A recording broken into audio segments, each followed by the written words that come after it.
There is no longer an MTV Networks. What in the hell? I know. Tonight's episode, it is about turning your pain into purpose around your career. I remember where I was when I watched my first I Want My MTV, and I was so young. I remember my summers glued to the TV, and to think that I would work there. Yeah.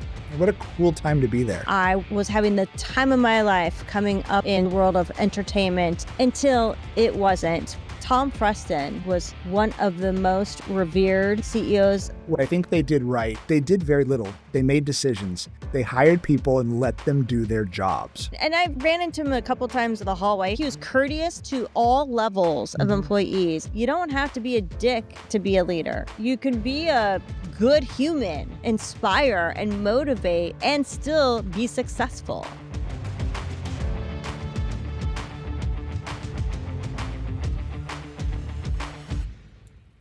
Tonight's episode is very near and dear to my heart because it is about turning your pain into purpose around your career. In particular, for me, that's what happened when I worked for MTV Networks and was having the time of my life coming up into the world of entertainment and working in Hollywood. It was the post-college experience. Until it wasn't, when culture became toxic and I felt very out of sorts. I didn't know what to do. I didn't have any mentorship around how to handle the workplace when it became toxic. And so that's when I decided it was time for me to become a therapist, threw myself back into grad school.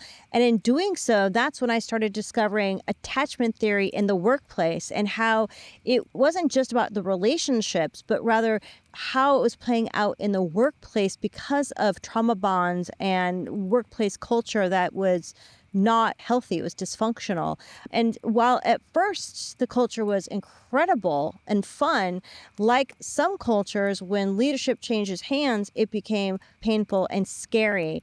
And that is why it was so important for me to bring on my dear friend, Travis Griffith, whom is an HR expert for startups for corporate America. He and I worked together for, I don't even know, many years and have stayed in touch. Yep. And I'm so heartfelt to have you come here with me tonight and Thank you. tell people all the different things that they need to know about how to navigate sticky conversations that they're having with their own HR departments.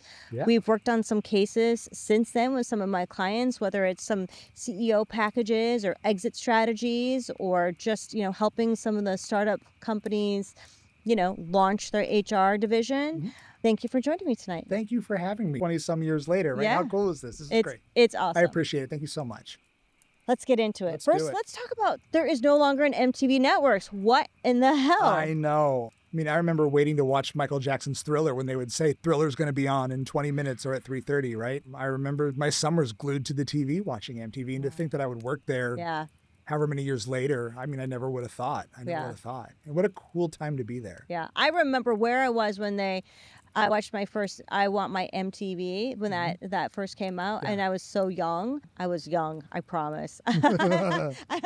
But to be able to work in that culture and just with a bunch of other 20-something-year-olds, it was like post-college, wasn't it? It was. We were doing real work, which was amazing. But the area that we got to do it in, with the people we got to work with, and just the content, the people you would get to see. I mean, I started my career there at the front desk.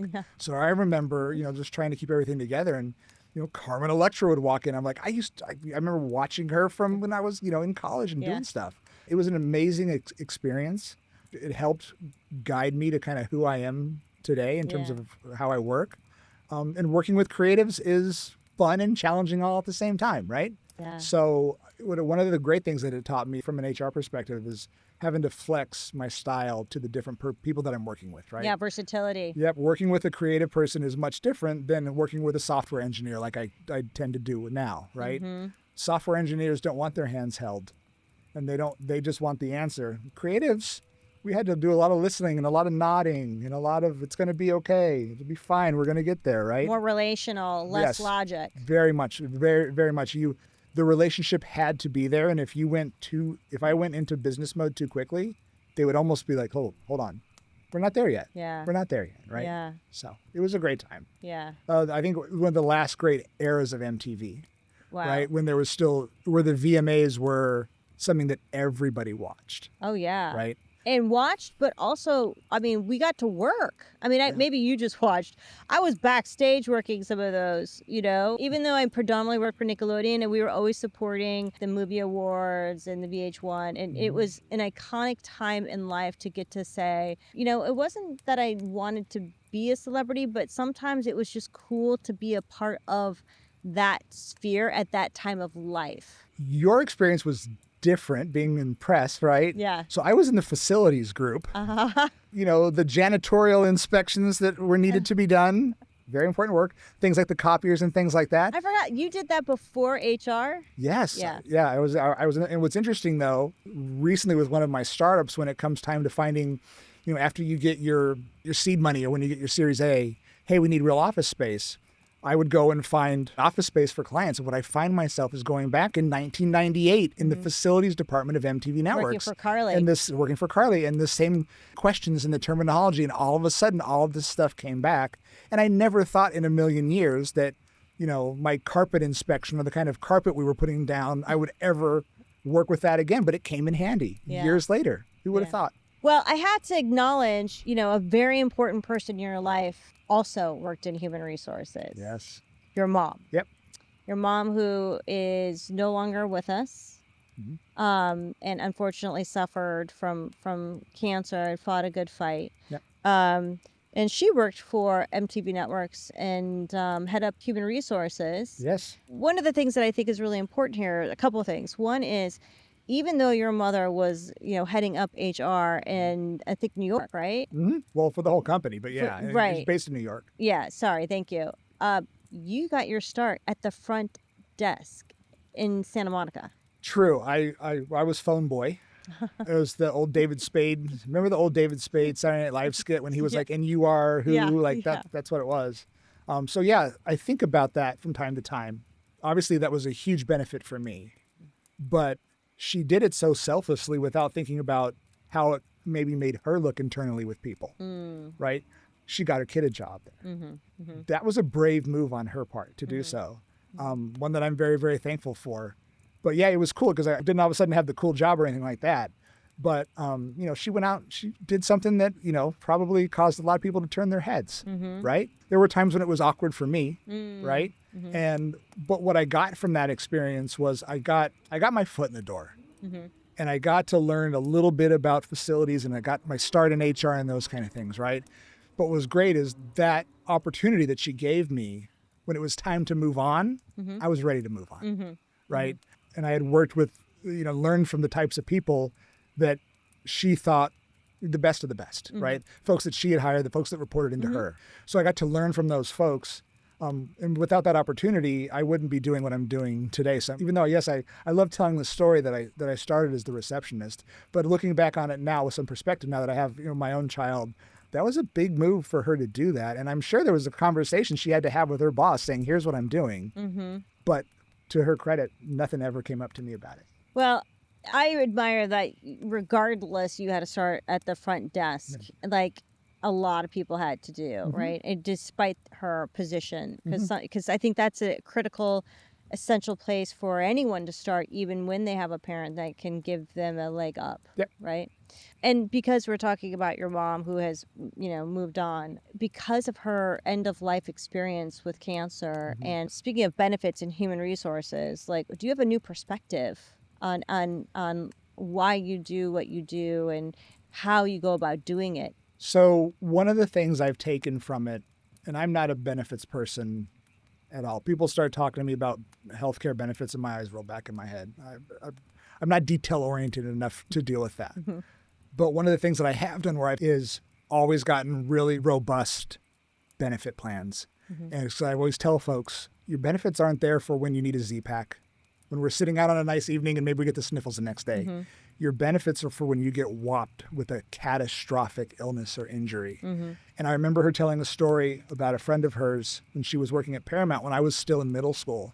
The gentleman worked in HR with her, and he had maxed out the amount of benefits that he had a terminal illness, And she was livid that they had the gall to say they had paid all that they were going to pay for this man's illness, and fought her boss to get a better package, to basically undo that for him. And one of those things that I took from that was, when I've ever had a say in doing something for people that way, I make darn sure that we get the best of the best for people, because I've seen what happens to folks when they don't have it. And then when you do have catastrophic illness like my mom did, all the benefits in the world, at the end of the day, they can make you more comfortable, but it robs you of everything that you have, right? All the success, all the possessions, all that means nothing at the end of the day. You can go right through it. You go right through it, right? So I take that approach, and I heard an interesting expression. They said, you don't really grow up until you lose a parent. The minute you lose a parent, I think something fundamentally changes in you. At least it did for me. I won't speak for everyone. But it has given me real clarity in what I will put up with, what I won't put up with. For sure. And the fights that I'm willing to fight. Yeah, you stop giving two shits on things that just really don't seem to matter anymore. And how you spend your time. Right? How you spend your time. Don't sweat the small stuff. But there are things now that I will go to war over that I probably would have let slide before that are now non-negotiable for me. Life is too short. 100%. Life is too short. I Agree. don't care. And I don't care the person's stature that I'm dealing with. I don't care. They're human. Yep. We are all human. They're Agree all with human. you on that. And most of them are lonely. Yeah. CEO job is lonely. Oh, so lonely. Yes. That's, they can't talk to their board of directors about something personal. They can't talk to their executive leadership team about something personal, right? I don't know. Can they talk to the HR partners on some things? So if you have a good relationship, I've always told them, and I've been saying the same stuff for 20 plus years now, I'd rather them vent to me, because we're all human, we all have emotions. Throw your fit, rant, rave, cuss, scream. Get it out with just me in the room. That's right. And then we'll figure out what we're going to do, and we'll go then put on a different face to the employee population. That's right. Because they're not going to see that. They don't want to see the leader basically saying, this is horrible, we're so screwed. They don't want to see that. They're looking for someone to, take control, what's going to happen, right? Certainty. Yes. So get that out with me. Yeah. Cool. You can yell at me all you want. You can cuss all you want. Cool. I'll join you. Right. But when we go out there, we're going to be a united front. Right. And we're going to be leaders. And we're not always going to have the answer, but we're going to say we're going to figure it out together. I've worked with leaders who, when we were doing layoffs one time, 11 o'clock at night, we didn't have the list yet. We didn't have the paperwork done. And I walked in, it was 2001, the first time I'd done it. I was like, oh my God, what's happening? All this stuff is happening tomorrow. I'm supposed to be here, here, and here. She goes, oh my God, I know, we're so screwed. What do you mean? If you think we're screwed, how do you think I feel right now, right? Like, why would you say that to me? Now, obviously, things happened and we got through it. But from leadership, people don't want that. If you don't have the answer, just say you don't have the answer, but we'll figure it out together. And it's those interactions, and then through what I saw my mom go through, the things that I'm willing to fight for now. Yeah. And the people who I'm willing to work with, and who I want to spend my time with, right? Speaking of CEOs, yes, Tom Freston, who was president of MTV Networks, was one of the most revered cultural icon CEOs I've ever encountered in my whole life. I've been lucky to work with two CEOs who are on, Tom and another gentleman, Steve Koonin, who I worked with at Turner Entertainment, who now runs the Atlanta Hawks. Dynamic leaders. And what I think they did right was they did very little. They made decisions, and they let their people, they hired people and let them do their jobs, right? These also aren't individuals who were built up through the universities and their MBAs. I mean, Freston was out doing stuff in Afghanistan. He was a hippie at heart, right? These weren't people who were bred or just built up to be a boss. The Ivy League, right? The Ivory Tower. There are folks in business school now that they're going to be a chief of staff, and they're going to be a COO, and they're going to be a CEO, and that's their whole thing.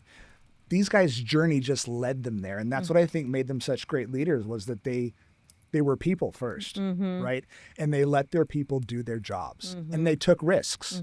Shareholder value is important, right? But they took risks. And, Freston's a great example of what happened with MySpace, right? He was fired because he didn't buy MySpace. And history has proven that man was right in not buying MySpace. Because I was at Fox when Fox had MySpace. And Fox took MySpace, and the reason why MySpace failed there was they tried to make MySpace like Fox. They wouldn't just let MySpace be MySpace. Be MySpace. Same thing at the animation studio, because I was at Blue Sky Studios, which was part of Fox. And Big Fox at the studio is a much different environment than a 300-person animation studio with creative artists, right? Or people who built MySpace. It's much different. And you have to let each group... Subculture. Yeah. Let them be its own thing. Not everything has to be like Big Fox. My first day there, I made a joke about being at Nakatomi Tower from Die Hard, and my boss looked at me like, "What are you talking about?" And I was like, "I am in the wrong place." Something I do see a lot, and this was something I always bring up with my CEO clients. One of the things that I saw at Nickelodeon happen is that when there was a change of leadership, what had originally got Nickelodeon to the #1 kids entertainment network, they'd stopped doing it. And that was just trying new shit. Yeah. Just being, irreverent. And we would say we were irreverent. And when I first got there, we were. But then when they changed leadership, we stopped being irreverent and it became a fear-based culture because they were trying to hold on to the #1 position. Yeah. And that is what killed the innovation. It was this fear of we can't lose this #1 position. I'm curious about what else you may have seen around that topic. Well, that's interesting is, I think when the new leadership comes in, they think they have to change things, right? And I think what MTV, when it was a music video channel that no one thought was going to take off, right?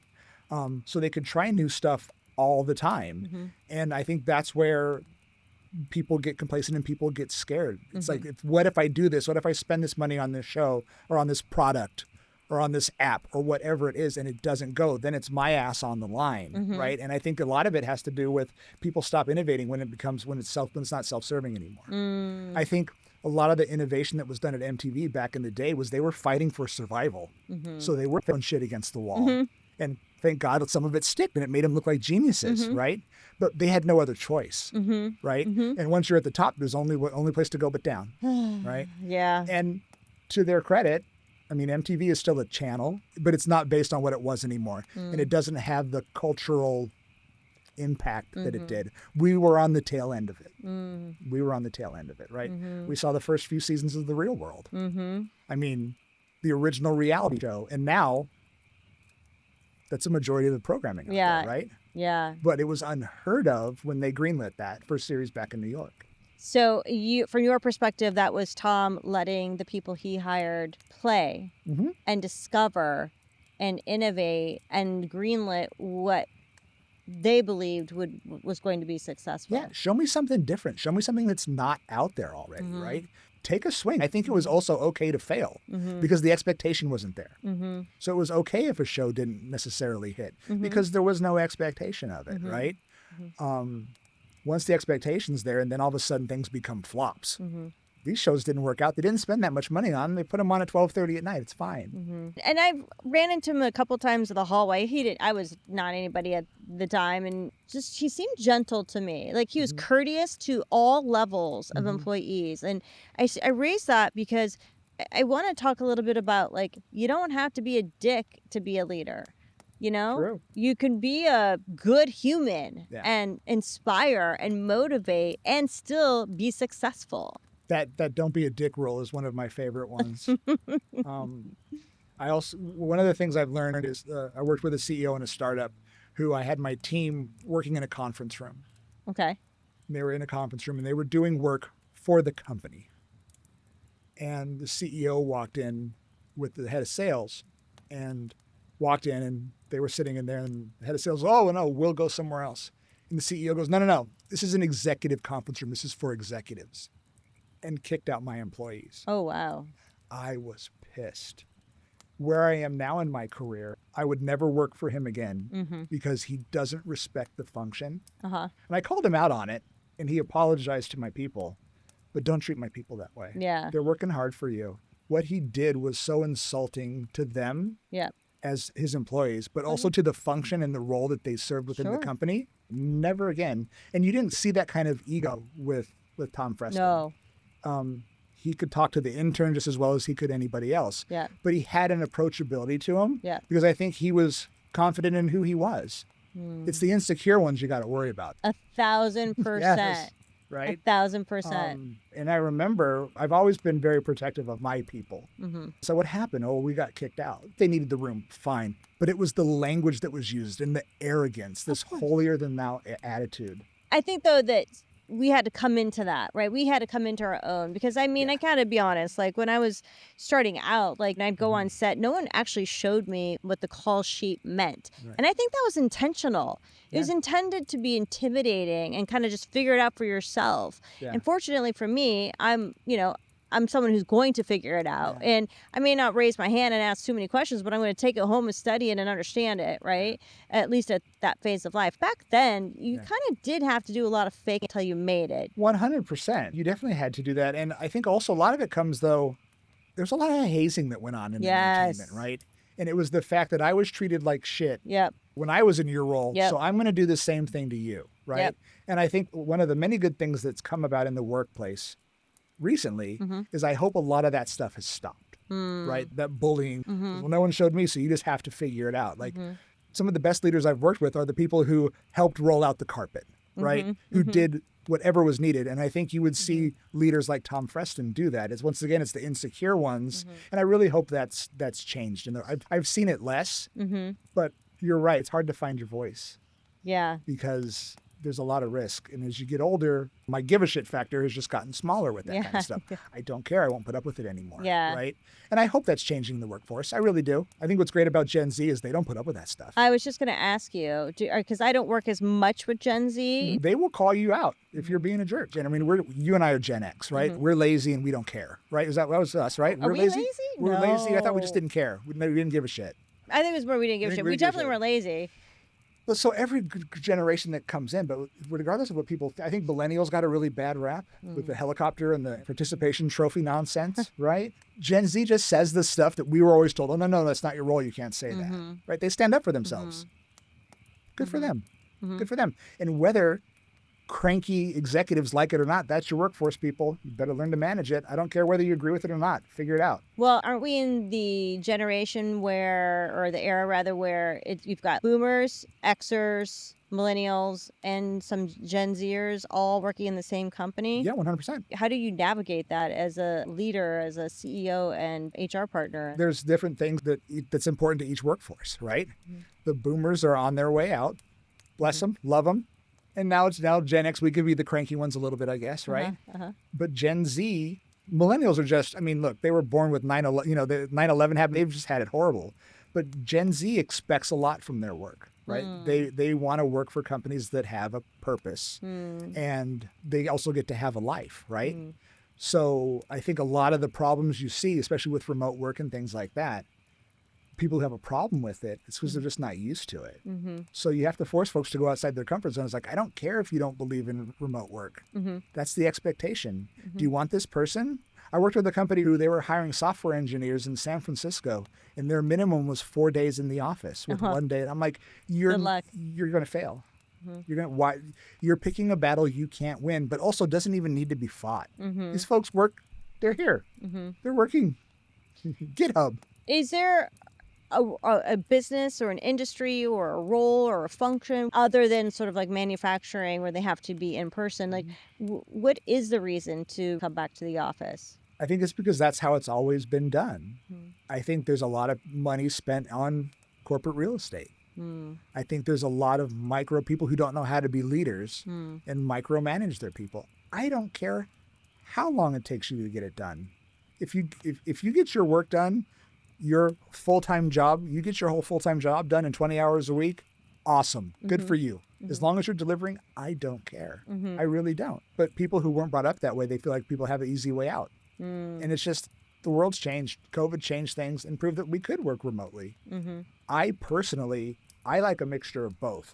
I don't want to be always remote. I like coming in and talking to folks. I'd rather do it in the morning, though. I'd rather get there at 8 a.m. when my brain is going, right? And get all stuff done. And I would want to leave around 2 and then go home and finish off my day at home in the afternoon. But the expectations changed, and people can disagree with it all that they want, but the expectation's there. And if you're going to say no to it, I think you better have a better reason than just collaboration to sit on a Zoom call in a cubicle. that's a bullshit answer. So you better have a good reason behind it. Speaking of what to put up with, what are some of the worst decisions you have seen and how leaders have created a toxic workplace culture? What are some of those either business decisions or ways that they engage with their employees or teams? Well, some of the biggest business failures I've seen were due to the fact that the leaders thought they had an open culture of accountability, when in reality, folks were scared to raise their hand. And they weren't scared to raise their hand to the big boss like Tom Freston or like Steve Koonin, who I mentioned as well, too.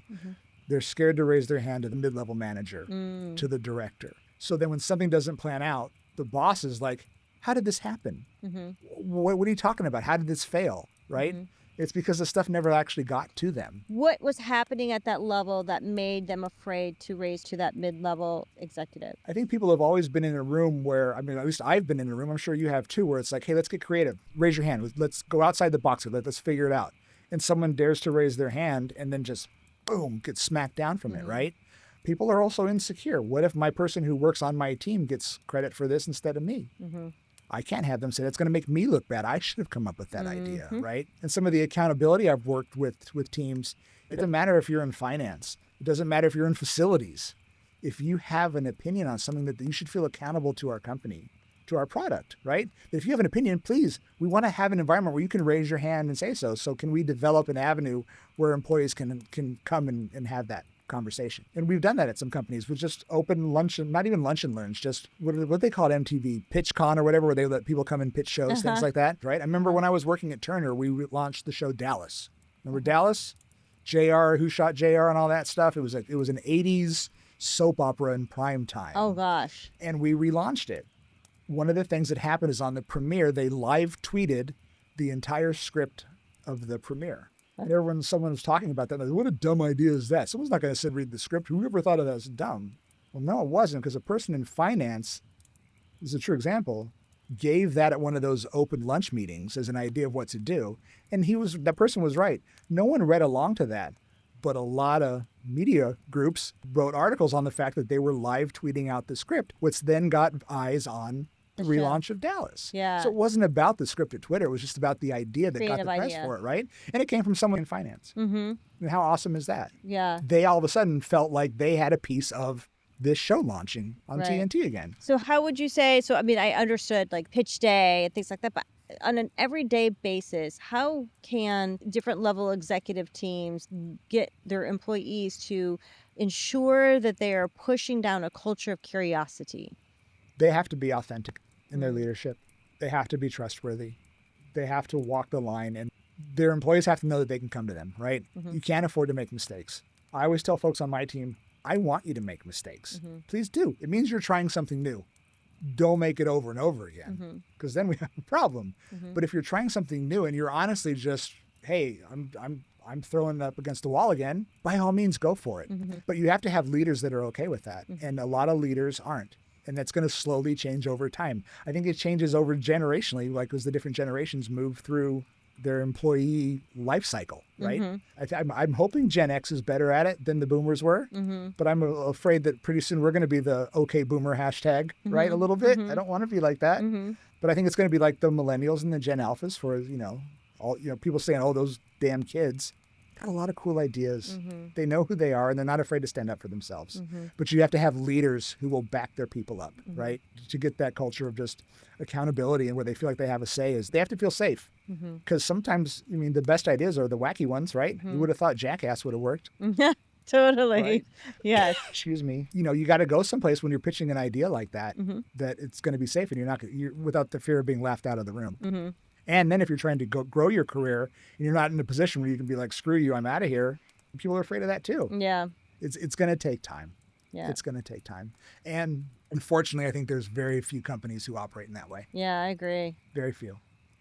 Sometimes I have to work with clients that maybe they're not the CEO, but they're like the C-suite or high up VP. And we start talking about how much longer do you have here? Do we stay here knowing the devil that we know and work within the system and try to push within the system the way that you can? And once you start realizing that the system is just railing against any change, then is that when we're going to start talking about your exit strategy, right? It's a constant, tug and pull of people excited to go someplace and make change and invest, right? People need agency in their job. It's what you said about Tom Freston being so good at. He let them do what he hired them to do. And too many people have a hard time, like leaders have a hard time just allowing that. They do. And I think they're also missing out on one of the most, I think it's critically important, but it's also the most rewarding, watching someone on your team thrive under you. Giving someone, I mean, it even goes back to how I got into HR with giving interns job offers where they would scream on the phone. Right? It is so much fun and rewarding to give someone a shot. Here you go, kid. Off you go, right? And I think, one of my jobs, I look at my role when I'm on teams, when I'm leading a team, part of my job is to make sure that I've got the, next person up. So if they can get to the next step in their career, be it where we are or even somewhere else. And if the next step is somewhere else, I'm happy for them. It's never like, oh my God, how can you leave me? You're betraying me. No. Good for you. That's part of what I'm trying to do here, right? And I think leaders who don't do that, who don't develop their people, they're really missing out. It is so rewarding to catch up with someone who was on your team years ago and seeing where they are now and knowing that you maybe had a little piece of that. That's cool. Yeah. That's cool. If someone's not doing that, they're probably insecure. Yeah, they're insecure. And also, there are some jobs that I can't have everyone on the team want to be the quarterback. For sure. Right? Right. But there's a thing going on, I think, in the workplace now where all of a sudden you have to be, well, why do you want to work at our company? All of a sudden you have to be passionate about what the company does, right? At MTV, it was easy because a lot of people were passionate about music and it was fun and it was exciting. But I don't think there's anything wrong with the person who just wants to work in accounts payable. And the reason why they want to work at your company is because guess what? It's 5 minutes from their house. Sure. They're not going to leave. Talk about retention and turnover. Awesome. I don't need everyone to want to be the quarterback. I want a few of those folks, right? Sure. But I don't have any problem with someone who loves being the accounts payable person and that's what they want to do. Sure. And they never want to be the accounts payable specialist or manager. They just want to do their thing. Exactly. And as long as they are just happy to be there and be excited to do the best that they can, I wholeheartedly agree. There's nothing wrong with their career aspirations if that's what all it is that they want to do. 100%. And this idea that you have to believe passionately about the mission of the company. I mean, look, I'm a perfect example of that. When I worked at Nickelodeon, I don't have children. I did not care about kids programming, but I cared about learning the business and I cared about sort of winning, right, over our competition. I enjoyed the strategy of, right? I certainly did not care about kids programming. No. When I was at Blue Sky making Ice Age 3, it was interesting. It's one of the times where I could tie the work we did in HR to the actual product that we did. It was one of the first times in my career we did it. Because I got there, and the movie was 30% done, and it was due Memorial Day to go off for post-production and sound. I mean, we were hiring like crazy, and we were recruiting. I was running down the hallways and doing job offers and all this stuff. And when you saw the movie being made, when it made it $800 million. Wow. Ice Age and dinosaurs at the same time? Maybe not, right? Okay, fine. But we had a piece of that, and my whole team saw that we had a piece in that, because had we not done what we did, we wouldn't have had enough animators to finish the job.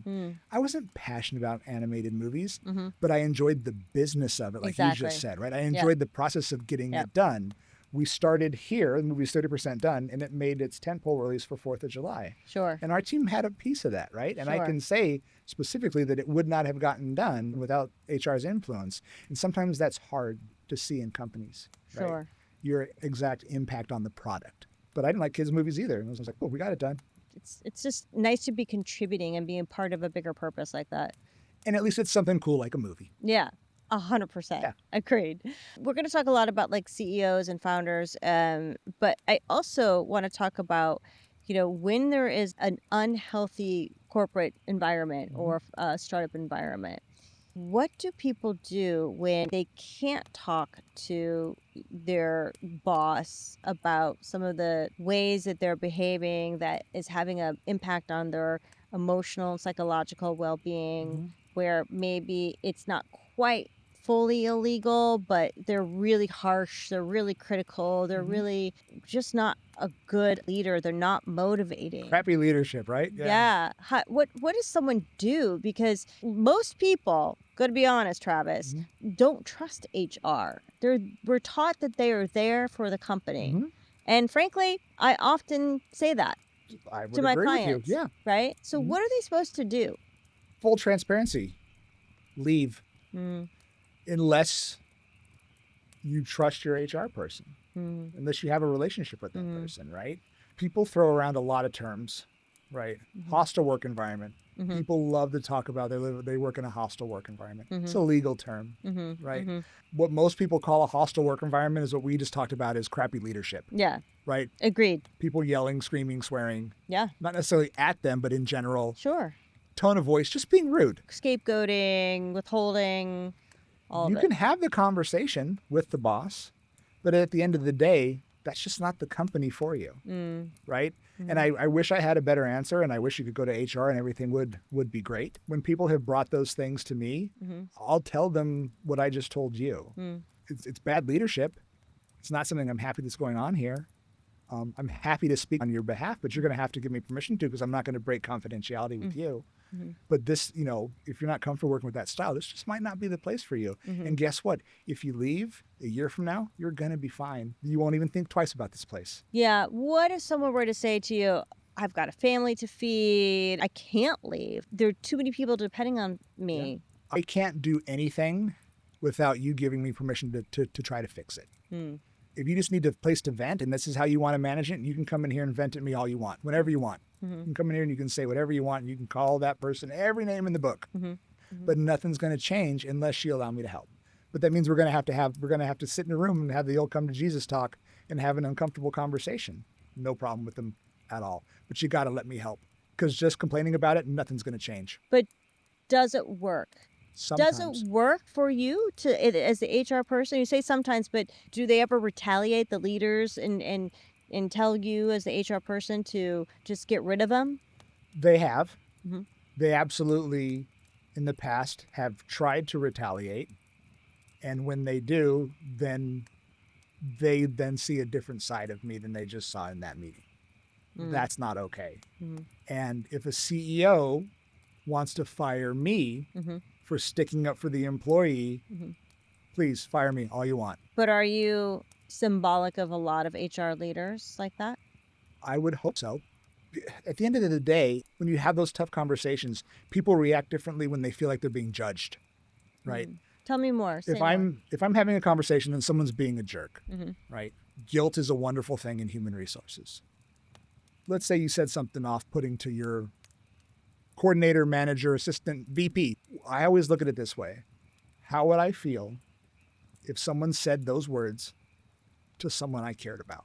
How would you feel, Mr. or Mrs. Vice President, your son or daughter working at a company and their boss said that to them? Oh, shit, you're right. A lot of times that will, and I'm not judging them, right? Or I might not know that so-and-so's late every single day and they're really frustrated about that. But what came out was this instead. Sure. Right? But I think if you just talk to people, look, we just can't do that. Would you want to talk to that way? Would you want someone you cared about to be spoken to about like that? Guilt works wonders. Guilt works wonders. But a lot of times there's a lot of bad things that happen and people aren't taken care of the right way and they just have to leave. What I can say, and I can sleep well at night, is that when there's been issues where people have been wronged, not just crappy management, where they've been wronged and they've come to me, I fight for them no matter what, no matter what. Sometimes that means them leaving the organization, but they're going to leave the organization with a little something to try and help them transition to their next gig. I'll tell you that much, because that's the cost of bad behavior. So talk someone through who may be going through something like that right now. How do they negotiate with their HR partner to help them make that transition or to help them figure out, what can they negotiate for if they're in a position where they were wronged but they're just like a player, one employee amongst a sea. Right. But email, if it's on the internet, it lasts forever. right? Emails get sent with things written in them. Things are said in meetings. The company's not going to just pay you to go away if you don't have something against them. I try to be very nice. I'm not going to either, right? I'm not mitigating any risk by giving you money to go away. You don't have anything on me. Now, you've been wronged, regardless of whether you have anything on me. If I know you've been wronged, if it's a harassment issue between a supervisor and a subordinate, we have an issue, we have a problem, we're liable no matter what. So I will then work to get them out of that situation. And I will tell the company, you're going to pay this person to go away. More money than you want to. But you brought this on yourself, and that's the cost of you being a jerk. But unless they have any leverage, I'd love for them to say it differently, but they're not going to get anything. So the answer is document, document, document. But also know that those documents aren't, if you come to someone like myself, it's not like I have this and here's what I'm going to do. It's not a threat to me. What this shows me is that this is legitimate. There is risk on the company's half. That's going to go south. We don't want that. We're not happy about it, but that employee isn't happy either. So let's just agree to move on. And there's also been times where I've had that happen to me, where I've done the entire right thing within harassment issues, where we fired the supervisor because of the behavior, and the employee still sued the company afterwards. It was earlier in my career, and I was like, how could this happen? We did everything right. We did the investigation. They kept their job. The supervisor was fired. But because it happened between a supervisor and a subordinate, there's no reason that the company has to know about it before they're liable. The supervisor should have known better. And I was just my faith in humanity was just, I went home that day, it was rough, right? Because we did everything right and we still got sued. You just try to do the best you can. But if someone's in a really horrible situation, I will try to help them. A lot of times, though, there's a thin line where, depending on what they say, I have to do something. I'll maintain confidentiality as long as I can. But the minute I hear something illegal might have gone on, a harassment situation, then I have to go talk to them about it. Yeah. But I'll usually tell folks, hey, just so you know, that's my line. Yeah. And if I think you're going down that road, I'll let you know before you get there. Sure. So you can decide whether or not you want to tell me. Sure. HR is protecting the company, yes. But in those kind of issues, I like to look at it. You're also helping the person because they're in a horrible situation that they don't want to be in either. Sure. So let's figure out a way to make it work for both sides. Yeah. Right? So can we talk a little bit about cancel culture? This was not what it was like when you and I were coming up the ranks. And No. wow, you cannot make one mistake without it becoming your complete downfall. And especially if you're not the president of a company who gets the $60 million parachute, golden parachute, right? Yeah. I mean, we were talking about it earlier tonight.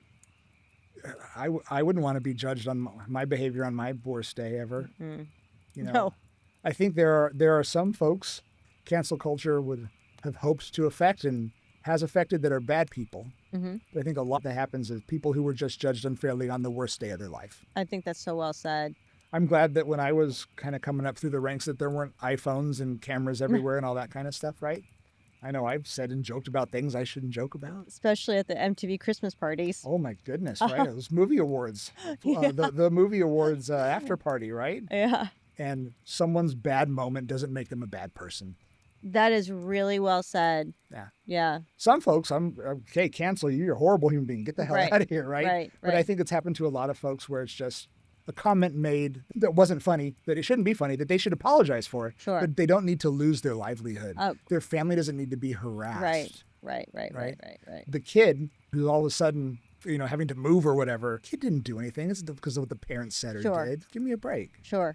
And if anything, make mistakes and learn from it. Sure. I know I've made mistakes in my past, and when I was younger, and you and I are sitting here 20 some years later, we've known each other this time, but we're two different people sitting here now than we were then. And I would like to tell that guy back then a couple of things. Let's knock that off. Oh, for sure. Right? Grow up would be number one. Right? Right. What are you thinking? And, moron. Yeah. But back then, if this would have happened, I mean, I could have been canceled, and the good thing I have my burger flipping skills on my resume, because that's what I'd be doing. Not that there's anything wrong with that. No. I bet you make a good burger. Yes. With all due respect, you're a white dude in a predominantly female industry, would you say? I am, but I'm a diverse candidate in the human resources world. Because of your age? Straight, white male over 50. makes you a diverse candidate? I'm diverse, yes. I am diverse. It's the only time in my life I've been considered diverse. But I am diverse. Well, you weren't always 50. No. But you have always been white and male. Yes. I should be canceled just for that. Maybe. What is it like to be a white dude in HR and talking about, diverse issues? I mean, I would find that wildly awkward. Got to know your lane, right? So my argument to that is there's all different kinds of diversity. One of the things that's interesting that came out when we were at MTV, around the time of MTV, very liberal company, right? Very. There were groups of conservative employees there who felt scared to share any of their views because of how they would be treated. I can see that. Based on the company that they were at, right? I can see that. And those voices are critical to have there. Yeah. Right? Yeah. Differences of opinion. Have everyone seated at the table with diversity and DEI recently, right? Over the past few years. Until I think the majority of America's mindset changes about what that really is, it's going to continue to be a point of contention in the workforce, right? But I think we just want different people's viewpoints at the table. Yes. Right? Yes. We want the 60-year-old conservative white guy at the table along with the 25-year-old liberal. Sure. Right? We want people from different races, different sexual, we want all of that stuff. I hate the word trigger warning now too, but it's such a thing now that's you're doing this because of diverse. No, I want everyone's opinion here so we can talk, so I'm making sure I'm not missing anything. Sure. Right? And I remember when we were doing recruiting a lot, it's we need to go to these different diverse career fairs. And people would think we'd have some kind of quota system. It's no, we don't have a quota system. All we're doing is casting our nets wider than we normally would. And why are you so afraid of that? Right? Instead of fishing from one small little white pond, right? Yeah. Let's just call it out. I'm just going to fish from a bunch of different ponds. And what's wrong with that? And why are you why does that worry you so much? Sure. Right? People on my team, I want to be smarter than me with a different opinion that I have. Agreed. So they point out what I'm missing because I'm going to miss a lot of stuff. It's called healthy conflict. It is having an environment where what I say above the line, where you're showing up with curiosity and inviting difference of opinions to enable you to innovate, have more intimacy. And intimacy, I mean, just more connectivity, right? But to your point, one of the things that always bothered me around diversity being seen just as a race or gender, or it's socioeconomic diversity. And when I worked at Nickelodeon, there was an episode of Fairly Odd Parents that had come up, and I remember a customer complained about they had made some joke about wick. And my boss, as lovely as she was like, what is this wick? And it was sort of the seminal moment for me of, oh my God, all of my fears of being seen as a girl who grew up on food stamps, working in an environment, imposter syndrome, with people who went to Ivy League schools and some came from money. And a lot of that was just made up in my head. I mean, they were just normal people too, but not from the seat I sat in. They had appeared to have way more than I did in life, right? Yep, for sure. And so when it was oh my gosh, if I speak up, then I'm outing myself and I don't fit, right? The fitting in piece versus belonging piece. But when she was running around going, what is this wick? I was like, women, infant children. It's a social program for people who can't afford milk for their babies and diapers and things. And the episode got passed. What is it? The Rights and Approvals group. If I'd been in that room, I would have said, why are we making fun of WIC? Yeah. But they didn't have anyone, a lawyer, who had to deal with that in their life. Yeah. I wonder if that's a thing, though, that's for companies that are considered hip and cool like MTV was, right? If you're working at just a normal company, right? Sure. Would you have that fear of fitting in with, because that leadership group at MTV Networks, they were the cool kids. Yeah. Yes, they were. And I don't know. I never worked at the paper company. But are the cool kids at the paper company the same as the cool kids at MTV? I don't know. Right? Because the cool kids at MTV were they were cool. Yeah. Everyone wants to fit in. But I think it's even more so where we were, especially because we were younger when we worked there. And we were in Hollywood, and everyone's wanting their dreams to come true. Right? Yeah. We get to go to work at MTV every day, right? How cool is that? It's an interesting point I never thought about that you're making around, is it because of where we were working that everyone was trying so hard to fit in? Or is that just part of being human? I mean, we do that in middle school. I mean, and MTV Networks was like middle school on steroids. I agree with you, but I think because talking about just like the culture of the workplace stuff, right? It was a cool place to work. If you were sitting in a group and say, oh, you work at MTV, you work at Southern California Edison or whatever was a power company, the people with MTV got the questions, right? It's true. And I think when you work for high profile companies, you see a lot of people fall into the trap. Who are they if they're not Travis at MTV, Sure, Jennifer at Nickelodeon? Yeah. You see people fall into that trap, especially when they're younger. Yeah. It is like middle school. Everyone wants to be liked, and you're working at the cool company, the cool place with the cool stuff. Facilities didn't get all the tickets. Like I had to scrounge for my unplugged tickets, right? I had to hustle for those. But I think a lot of that has to do with the nature of some of these companies. I certainly experienced that when I was doing my career change. And as I mentioned before, my career change was born from a toxic workplace culture, and I'd already been doing a lot of my own therapy, but I could see what they were doing wrong, but was not in the level of authority to make change and impact, and in fact had become the scapegoat because I was the one saying, this is fucked up. Yeah. Talk to me a little bit about, that scenario when you've got someone who is like raising her hand saying, you guys are messing this up, and they become the problem that you want to get rid of. Well, I would just say to them, well, so if I don't see it, so tell me what I'm missing. Teach me.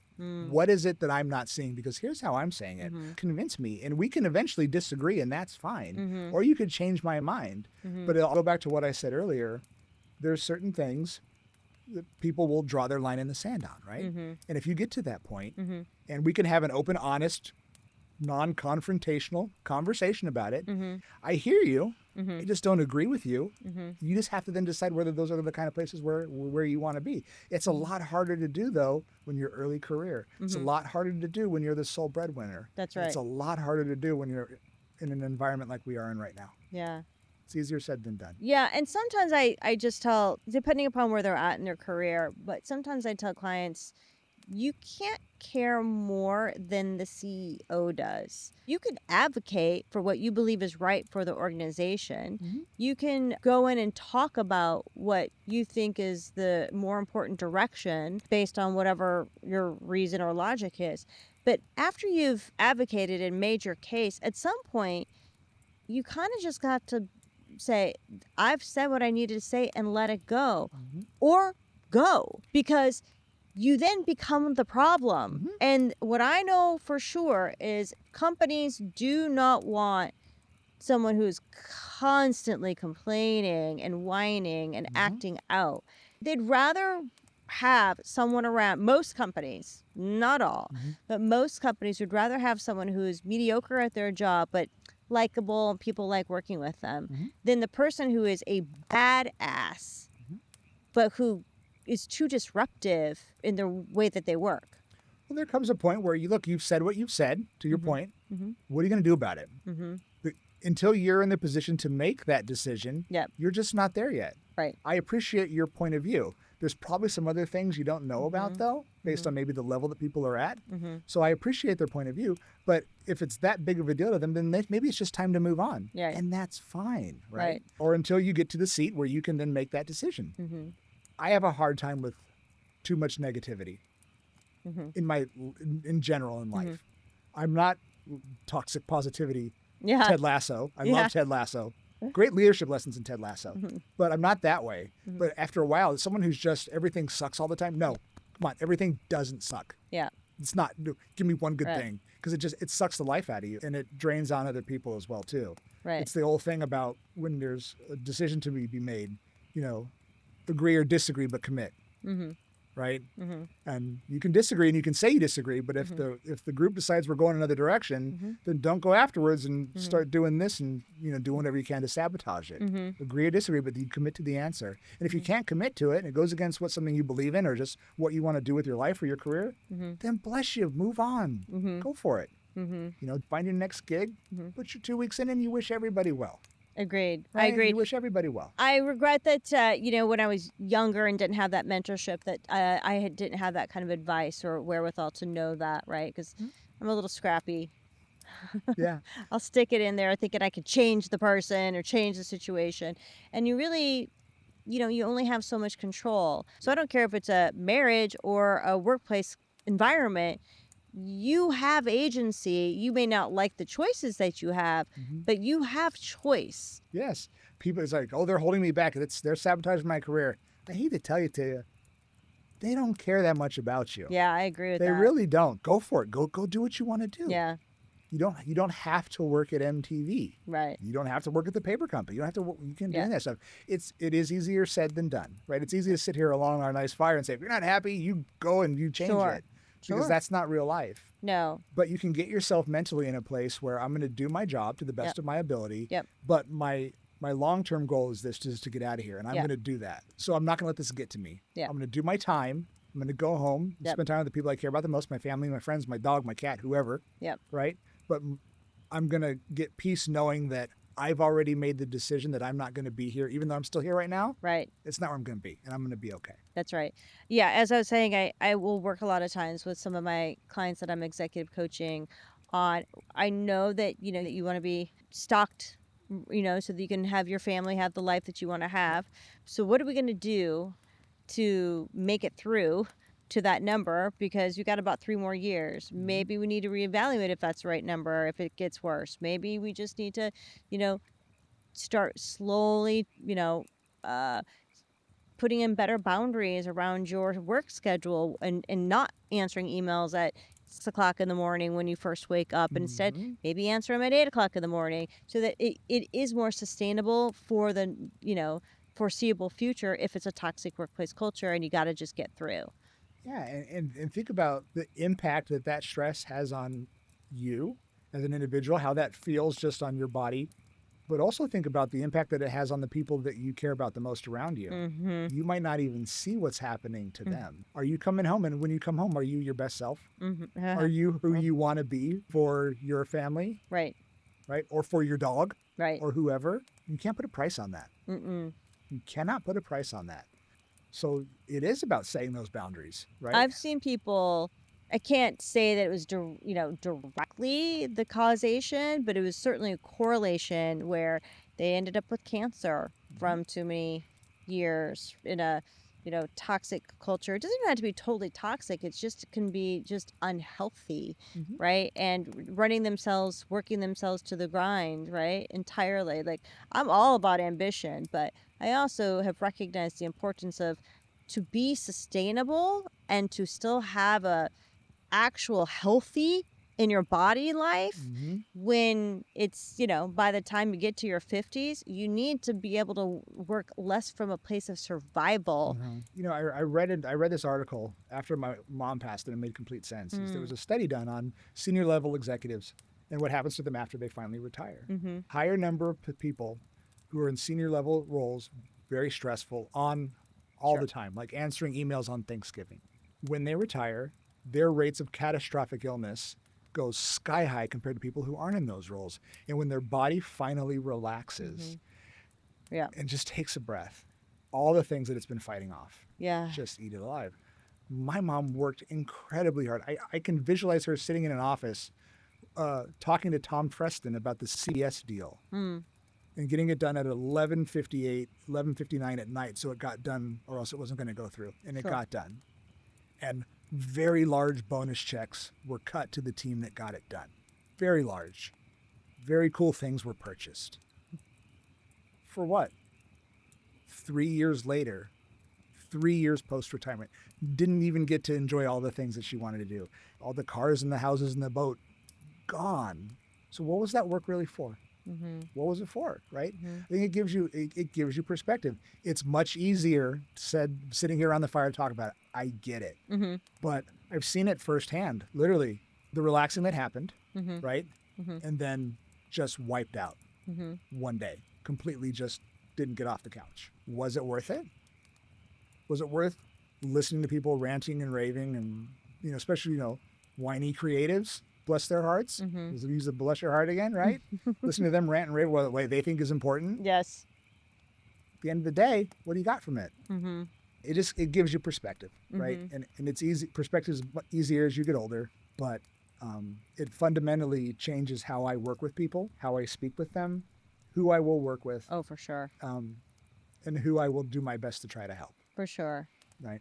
Yeah, even me, when I'm only spending, an hour at a time with someone, when we're doing a discovery call, I might be like, we're not going to be a good fit. I mean, you just learn who your people are and how you want to spend that time, right? Yeah. And it's important to me that not only that the people I work with be people who I can see we're going to have some transformation, but that our style is going to be collaborative, not combative. And don't get me wrong, I'm not afraid of challenging someone to rise. You are not, my friend. You are not. You are not. To challenge, but not gonna be in a contentious relationship with someone anymore. It's just not interesting to me. No, it's not worth it, and it's not even the conflict that happens in the moment.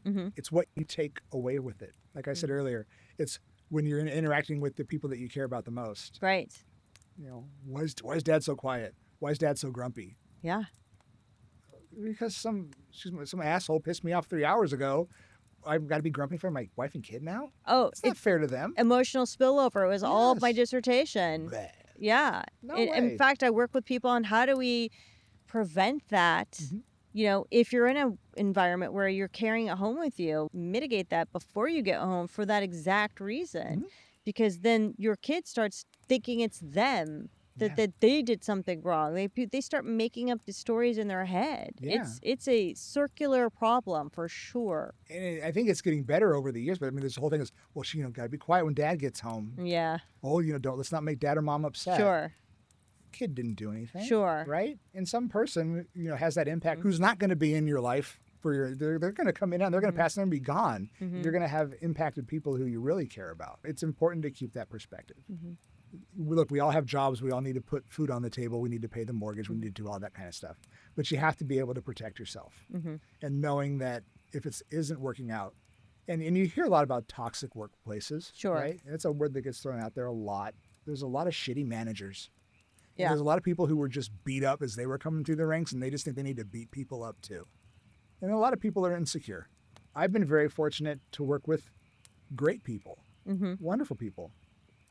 My wife has worked for tyrants. Tyrants, true story, names redacted, had his coffee tested because he thought she had tried to poison him. Whoa. And when the results came back, it said coffee and milk. And that's the environment where she worked in. He was a yeller, screamer tyrant. So I've been very fortunate. I've had one boss who was really tough on me. Really tough, to the fact that I thought she was being unfair. I hated the job at the time. It's the job today that I am most thankful for that I had. Perspective. It toughened me up in ways that I needed to be toughened up, right? I had just come from MTV. This boss was tough, but I needed that, right? And I remember when I left, I finished out my contract and I worked. The last conversation, I thanked her because she and I butted heads. I couldn't win her over. And she didn't give a shit. When my last day, we had our last call, and I said, I want to thank you. I said, I needed to work for someone like you. I said, working for you has made me better at what I do. And she made a joke. She laughed. She goes, I hope you mean that. And I said, look, it's my last day. I could tell you to kiss my ass right now. I mean it. Thank you, because I needed that. And now I look at that job now. I'm doing consulting, right? I'm a consultant. I work with a bunch of different clients. But if I could go back, have my brain right now and take that job right now, I'd kill that job. I would do such a much better job at it, right? Of course. And I would love to have that opportunity. But I thanked her for that. And it is the job I'm most thankful to have. But that toxic leadership, she was a toxic leader, right? But then I had it in my mind that I'm going to get out of there. But I learned from her. That's right. About, excuse me, who, importantly, I needed to be toughened up, right? There were things that I needed to get a bit thicker skin and not take things so personal. But I also just needed to learn to push back, right? And how, the finesse of how to push yes, back right? respectfully. Yeah. It's one of those things where I remember what she said is when I was at Fox. She said, Travis, there's absolutely nothing wrong with your style. It's just not Fox's style, right? So that goes back to what we were talking about earlier. Sometimes it's not, then you just go somewhere else. Yeah. It's not your fault. Yeah. You're just not a fit in that environment. It doesn't necessarily mean you might think that environment's toxic. Right. It might not be to everyone. Sure. It just might be to you. Right. Right? So well said. So yes. people might love working there. You might think it sucks. Yeah. cool. Right. Right. Right. You just have to make the commitment that, look, this isn't for me, and that's okay. And it doesn't mean it's the job that I am most thankful for. Well, oftentimes I find when someone keeps beating their head against a wall with this is just awful, I'm not happy, they need to start looking at it as a forcing function to find a thing that's right for them, as opposed to trying to get the circumstances to change. Yeah. I'm not suggesting to not attempt it, but when it's not happening, as I said earlier about, instead of thinking that they're holding you back, maybe they're giving you the opportunity to find what you're really supposed to be doing. Yes.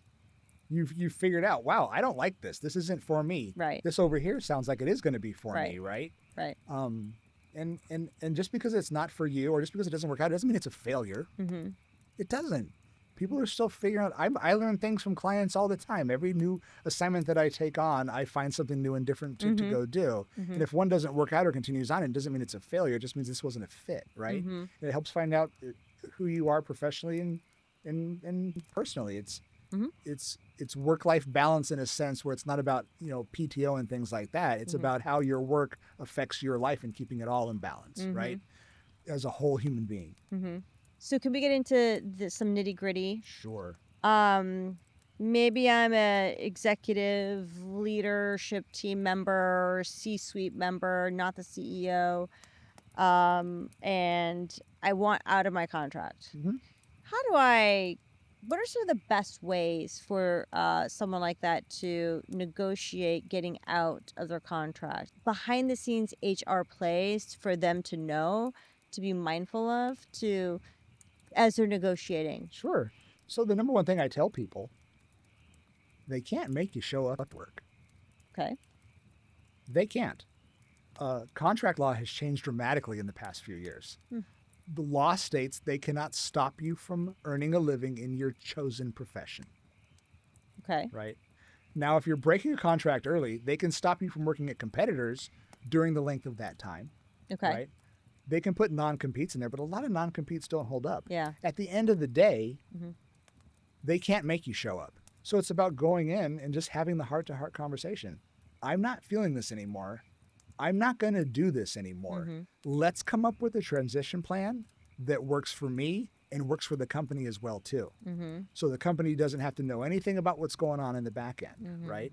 But don't be afraid to throw that out there. Don't be afraid to say, I'm done. But I think when you go to your boss and say, hey, look, let's get the right press release out on this thing together, trust me, you don't want an unhappy senior executive wandering the hallways, right? You don't want that to happen. You also don't want them to go talking to the competitors or clients or things like that afterwards as well, too. So it's probably better if we just come up with a little kind of separation agreement to make sure we all go our separate ways, right? And you have that leverage as a senior executive. You're not going to have it lower level, right? But at the end of the day, they can't keep you working. And I think people forget about that. They can't make you show up. Let's make this easy. Let's work together on this because no one wants it to go down the other way. You don't want me pissed off. I don't want you pissed off. Let's figure out a way to work together. And I'm not going to walk out on you in 2 weeks. But I understand I'm in a senior role. I understand that, there's visuals that come into play as well too, right? How this looks. So let's figure out a transition plan. Okay. But you just have to have the conversation. On the other side of it, what do we do when we're negotiating our contracts for a position? Maybe they're not giving me the equity I want, or they're not giving me the pay that I want. What are some tactics from the HR lens that I, as an individual, could pull or advocate for that I'm more inclined then to get what I want? There's always more than they're offering. And I tell folks, unless you're at a big company, I've been in a bunch of startups. I've had a bunch of equity. My Carta account is empty. And it means shit, people. It means nothing until it's something. Yeah, exactly. So don't let them throw equity at you. Yeah. You can't pay your mortgage, your bills on equity. It's the fringe stuff, right? Working from home. It's the vacation. It's professional development. It's executive coaching. Those kind of things that the employers can throw in there. But don't let them throw the equity at you. Cool. You don't want it to add on to my salary? Give me a signing bonus. Okay, you don't want it right now, I'm gonna leave. Okay, spread it out. Let's do a 2-year clawback agreement. Let's do things like that, right? There's all kinds of stuff that you can do. But we'll give you more options. If my wife hears about options one more time, she's not going to want to hear it anymore. You know, but at the end of the day, you have to be willing as an executive to walk away if you're not going to get. Because if you go into it feeling like you didn't get what you wanted, your heart's not going to be in it. And it's going to show in your performance eventually. Yeah, I've got some clients who made that deal and trying to, you know, and they're miserable because they feel underpaid. They had to, or in their minds they had to, and now they're upset about it. Yeah, and I mean, if it makes you feel better too, you know, put some things in there where we're gonna, you know, we'll reevaluate salary and comp and title in 6 months. Sure. Or even like, what do you need me to deliver? If I deliver X, Y, and Z, like put it on yourself. Okay, company. Give me some moonshot goals or whatever. And if I deliver, then we're going to talk about this, right? But get it in writing, right? It can be an email, but get it in writing, right? But if they can't give it right away, cool. So when can we talk about it? And what does success look like? So when I bring this up again, this is a much easier yes for you than it is right now. And they'll tell you what that success looks like. And then you have to go do it. Startup founders. Some of the biggest mistakes that you see, one of the biggest mistakes that I often see is competing priorities, constantly changing the priorities of what is important today, and then 2 weeks later pivoting to something else that's more important, and the whiplash that creates for the employees. And they start, you know, first they're like, okay, yeah, we'll do it. We'll get on board. I'm on board. But when it becomes this constant ping pong, you know, of priorities, and the employees just start losing faith that the leader knows what they're doing. There are a bunch of professionals now, I consider myself one of them, where startup is their industry. It's cliched, but for startup, you have to be comfortable with being uncomfortable. That's right. You have to pivot. If your product's not, you don't have product market fit, you need to pivot, you have to. And if your employees aren't comfortable with that, then they might not be startup as their profession type employees. Sure. What you have to do as a leader, though, is explain to them exactly why they're doing it, why you're making that decision. Hey, guys, we were headed down this path, and we ran into this big blocker. Or we ran into, I was working for an esports streamer when esports was big, called Azubu, broadcasting esports, which is great. Until you realize the biggest broadcaster of esports at the time was Twitch, which was run by Amazon. We just ran into a big Amazon wall. We got to pivot. But here's why we're going to pivot. Here's how we're going to do it. And here's what we're looking at now. And give people the opportunity to have a conversation about it or to hear about it or just ask questions, right? Sure. They lose faith in leadership when there's no context about it.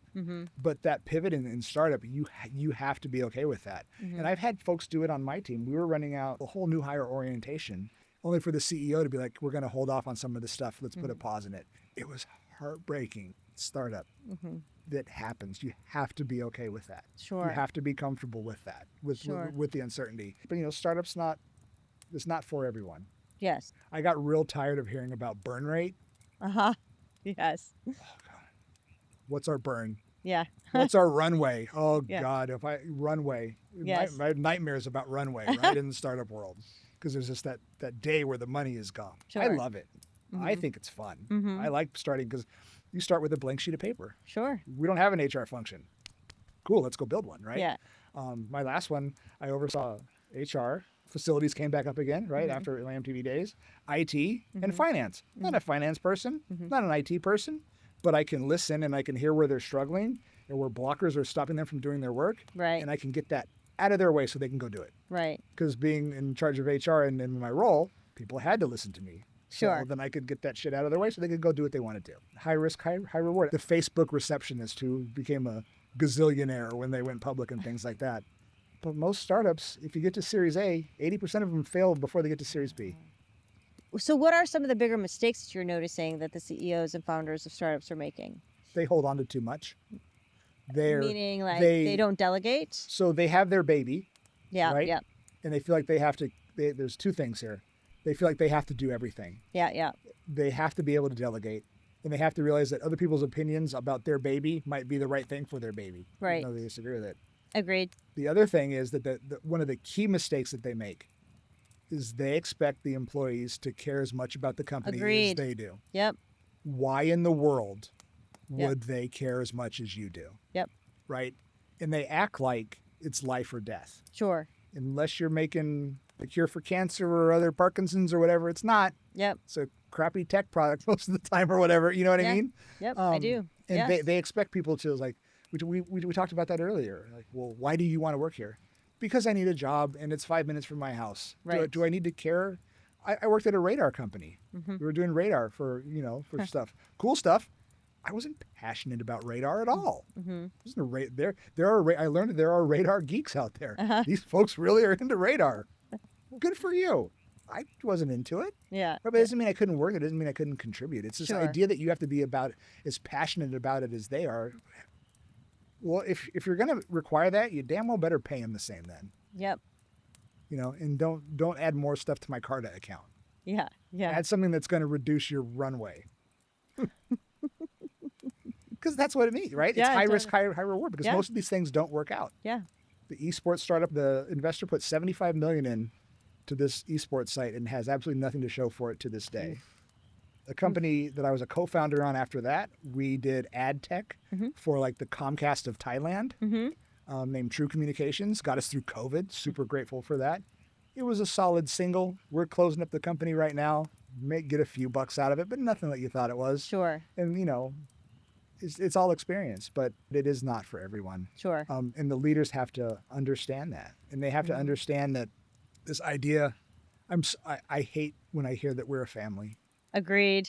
We're a team. We're not a family. We're not a family. Really? Yeah. Did you just go? You're going to lay off grandma? Yeah. Yeah. Exactly. Right? Yeah. This idea that we're a family and that they should care as much as you do, I find to be insulting because you don't know anything about these people most likely, and they're not incentivized to care as much as you do. And you need to be nice to them. I know you're stressed, founder. Yeah. And dealing with these VCs, things like that, and private equity, but you can't hold them to that same standard. It's not fair. No, and one of the things that I noticed the most that a lot of startup founders are emotionally dysregulated. The roller coaster ride, you got to buckle up, buddy. Mm-hmm. And when shit starts hitting the fan and they are stressed and they become emotionally dysregulated, and I don't even mean yelling and screaming, which there are those, but I'm talking about just panic stricken, right? Fear led. That has a huge spillover effect to the employees because they are looking to you as the CEO, startup founder. They don't need you to have all the answers, like you said earlier. Right. They need you to acknowledge, we're going to go figure out the answers. They need to trust that you are leading from a place of groundedness and that you are assured that you're going to figure it out and it's okay that you don't know the answers. I had a CEO violently slam his hands onto the desk saying that he would torpedo this company before he let someone else take it over. Well, that's childish and immature at the least. And employees heard that. Walk in the hallways. They heard that. And like we said, you don't have to know all the answers, but we're going to figure it out together. And you're going to have access to me. So if you have questions about what I'm doing as a leader, I want you to ask them because you're making a choice to work here. And there is some risk to that. So whatever I can do to make you feel comfortable in staying here, because I want you to stay here, that's part of my job, day by day, and walking the hallway and talking to folks and getting to know what they do, right? A lot of startup founders don't do that. They're absolutely brilliant in what they do, but just because, this happens in corporate America too. It's because you're good at what you do doesn't make you a good leader. They don't train a lot of people to be a leader. No. And unfortunately, even working as an executive coach, I see this all the time. They really need to source coaching to the managers or the director level, not just the executive level. Yeah, because they're the ones talking to the rank and file people. That's right. And unfortunately, I think the way you learn how to be a great leader by seeing other great leaders. Yeah, it's true. But also working for some really crappy ones. Oh, I like this about so-and-so, and I use that. I like this about so-and-so, I'm going to use that. I hated that. I am never doing that because I remember that made me feel like crap. I'm never going to do that, right? You have to train them. You have to coach them. But, you really learn by making those mistakes, saying the wrong thing, screwing something completely up. Yeah. Like I said earlier, just don't let it happen the same thing more than once. Yeah, exactly. Right? But screw up. And I would rather my employees, I would rather you tell me the worst thing that ever happened in a workplace. Sure. So I'm not caught off guard, so I know what I'm dealing with. Right. Just we'll get through it. Right. I'm not saying it's going to be easy. Yeah. I'm not saying there's not going to be consequences. But we'll get through it. But don't let me get caught off guard. Like, I don't care how bad you screw up. I can't help you unless I know. That's right. And bad news does not get better with age. Yeah. So that's what we're here for. We're here to help. We're here to mentor and grow. That's what's so important about. I had people help me early in my career who helped me on. That's the fun part of this whole thing. It really, really is. It's the people. I agree that business is about the people, and yet people can sometimes be the hardest part about leading and managing. That's where leaders are supposed to spend the most of their time. And people are dynamic, right? People change their position and their perspective on the flip of a dime if they are unhappy about something. And oftentimes that comes from poor communication. People are the heartbeat of a company, but also can be the thing that takes a company down real fast. When employees have problems in the workforce, it's usually two things. Lack of appreciation. No one knows all the stuff that I do about here. I work my ass off and no one cares. And lack of communication. I don't know what the hell's going on. Those are the two things that if you can solve for those things, you'll squash a lot of that. There's also this thing is that everybody must be a leader. We talked earlier about the bench strength, right? Yeah. I don't need everyone to be a leader. No. You might be great at what you do. Yep. You are a miserable pain in the ass to work with. Yes. You're an individual contributor. Yep. Because at my companies, I will not let you lead people. Yep. Right? Agreed. There's this idea of the person that no matter how bad they behave, that they're untouchable. Sure. I have disagreements with my CEOs all the time. I don't care if it's your highest sales leader. Yep. I don't care if it's your highest performer. If you're making everyone's life miserable around you, you are not doing your job. Agreed. You don't separate conduct and performance. I agree. You don't separate it. It's the same. Yeah. It's like we talked about it. It's like a cancer. You cut out cancer. Yeah. Because cancer spreads. Yeah. So if you're an asshole, you will not work. You definitely won't work on my team. And I will do my best to help you not become one at the companies I work with. Right. Or else you probably won't be working there either. When a CEO or an executive leadership member allows someone to be an asshole, the employees start taking that out on the CEO or the leader for not doing something about it. Yeah. So that means you're okay with it. You're okay with the person who makes the horrible comment to the young assistant. You're okay with that. Yep. Do you want people to think that you're okay with that? Well, I didn't say it. Doesn't matter you didn't say it. You knew it happened. This person is so good at their jobs, so you think that you put up with it. You're complicit by allowing it to happen. 100%. Yeah. And that means you're okay with it. Yeah.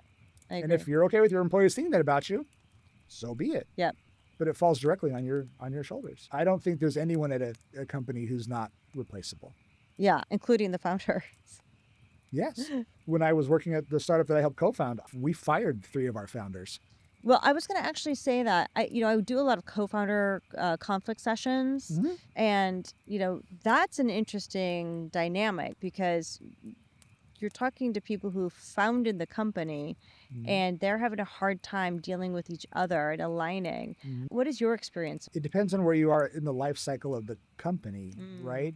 The folks who got you from A to B aren't going to get you from B to C and to D and so on, right? It's a lot like friendships, I guess, too, in life. People come into your life for a certain amount of time, and they serve that purpose in your life for that time period. Sure. But they're not meant to be there forever. Yeah. Right? Yeah. And that's okay. Yeah.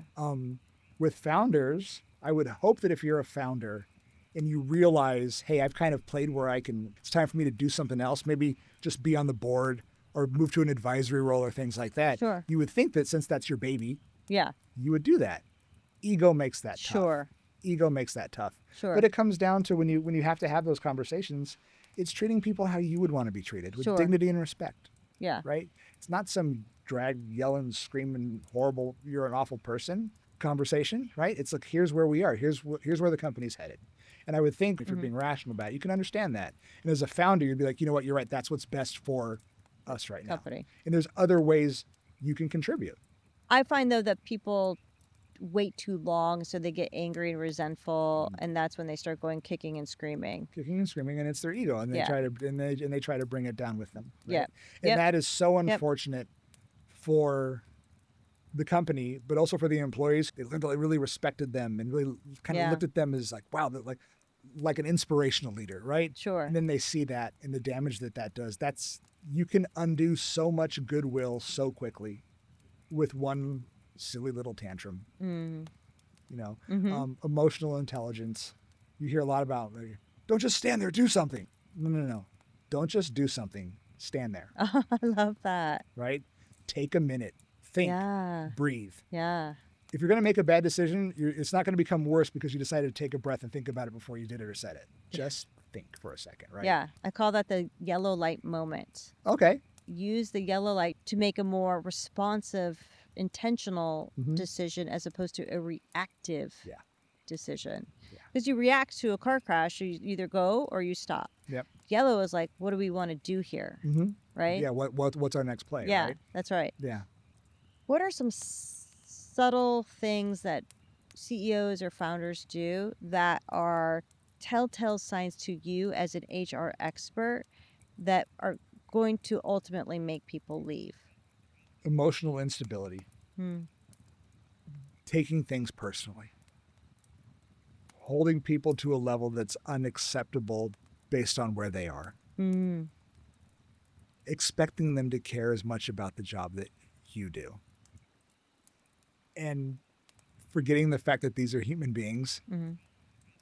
I understand with founders, you've got investors who are on you in board meetings that are not fun, right? And I understand you're getting your ass kicked, but your goal as a leader is to protect your people, right? They're in the shit enough with you. You shouldn't be adding to it. You shouldn't be adding to it.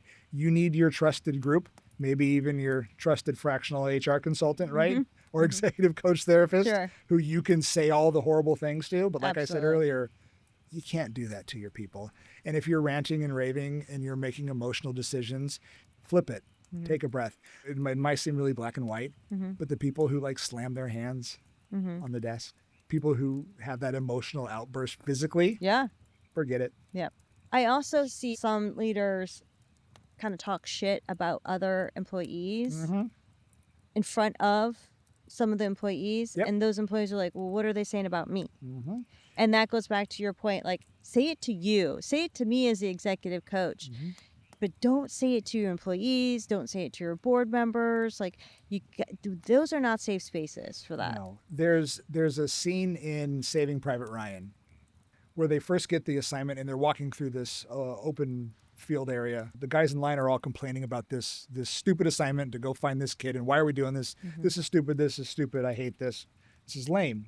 And they asked Tom Hanks' character, hey, Sarge, why aren't you complaining? Don't you think this is a stupid mission? This is horrible, don't you think so? And he said, complaints go up, they don't go down. And CEOs who complain and talk shit about other people, right, and complain about things to folks below them in the company's hierarchy, right? They're never going to be taken seriously, and they don't want that from you. Like, if something was happening at MTV and we went to go see Tom Freston speak at the town hall, and he said, "Man, I don't know, if people stop making videos, I don't know what we're going to do. I think we're screwed." Huh? What do you mean? Like, we came here to hear what's going to happen, right? I think investors have to figure, there's a lot of folks who might have a good idea for a startup, for a company. And we're going to help you develop it, but you're not going to lead it, right?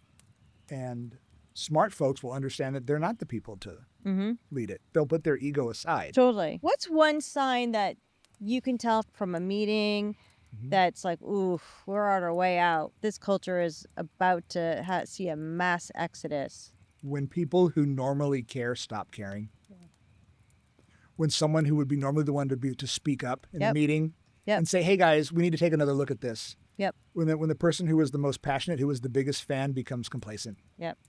What did we do to disenfranchise that individual? And Travis, I say that all the time. When they stop complaining is when you've got the big problem, and whether that's at work or in your relationship with your wife. It means they don't give a shit anymore. They just don't care. I'm done. I'm done. Yep.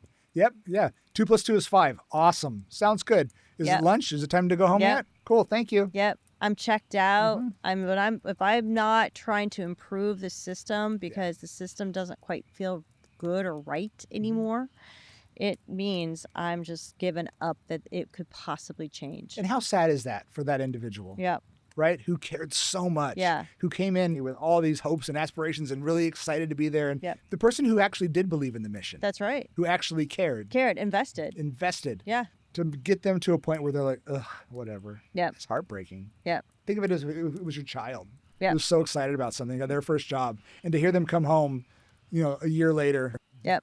No, it sucks. But how sad is that for them? They were so excited. Yeah. They were so happy. They were so ready to contribute and show what they can do. Yeah. And whoever it was, because of their own insecurities or lack of good mentorship when they were younger, just made them all of a sudden not care. Yeah. Yeah. That's sad. It's disappointing. And PIPs, do they actually work? No. If you get one, you're going to get fired. Thank you for not sugarcoating that. I just need a paper trail. And I've seen people turn it around. I have. Just not often enough. Infrequently, yeah. Right? But I'll tell people, look, number one, I'm assuming that you're an adult.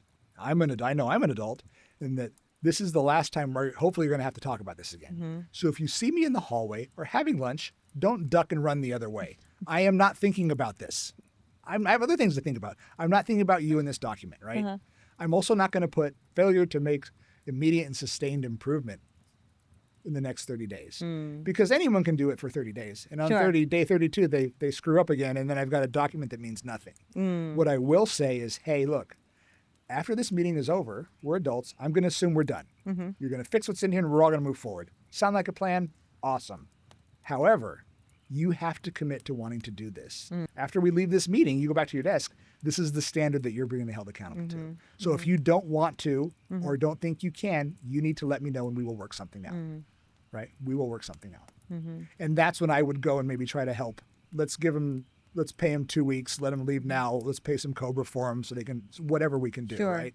I will get them to write a resignation letter because I'll still protect the company that way, but I'm also going to help them, right? Because they can't, if they're getting that, they can't be happy going to work every day. The stress, it's a horrible way to live your life, right? But no, if you're getting one, it's a paper trail. Yeah. It is. You know what? I've never said the words "you're fired" ever. Really? I've fired people. I fired someone who brought their mom to the meeting one time, and afterwards she thanked and hugged me. Somebody brought their mom to the meeting? Wow. Employee brought their mom to the meeting. Oh my God. Yeah. One of the things I do when we have those conversations, right? Because unless you've been fired, the worst thing is you're in this meeting and you're like, am I being fired?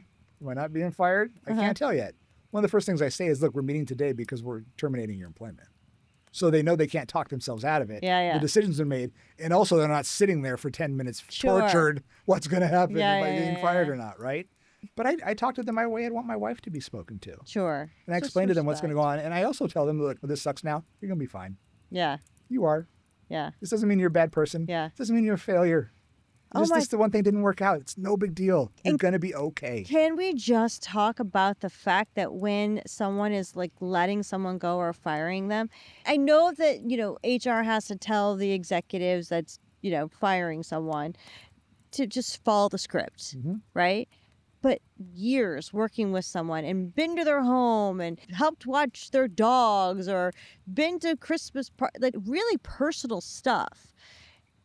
And then have them just sit and read a script and be very constricted and very like, we are going to do this and you're getting this and this. And then you're just like, can you stop being a fucking robot and like just be human? I know HR is sitting right there, but can you just say this is hard and I don't like this and I don't want to be doing this either, But does that make them feel better or does that make the person feel better? Like, I don't want to be doing this. Okay, cool. So why are you doing it then? Well, sometimes it's because the bosses say we're getting rid of this person, that they're making the decision for them. So that's what's so hard when you become a leader, though. That line. Owning the decision, but also that line between friend and supervisor. Totally. Hey, yeah, you know what? We went out to dinner on Friday night. Yeah. And on Monday, I'm doing this. Why are you doing this? We're friends. We just had dinner together. How could you do this to me? Sure. It's like the holiday Christmas party when you're in HR.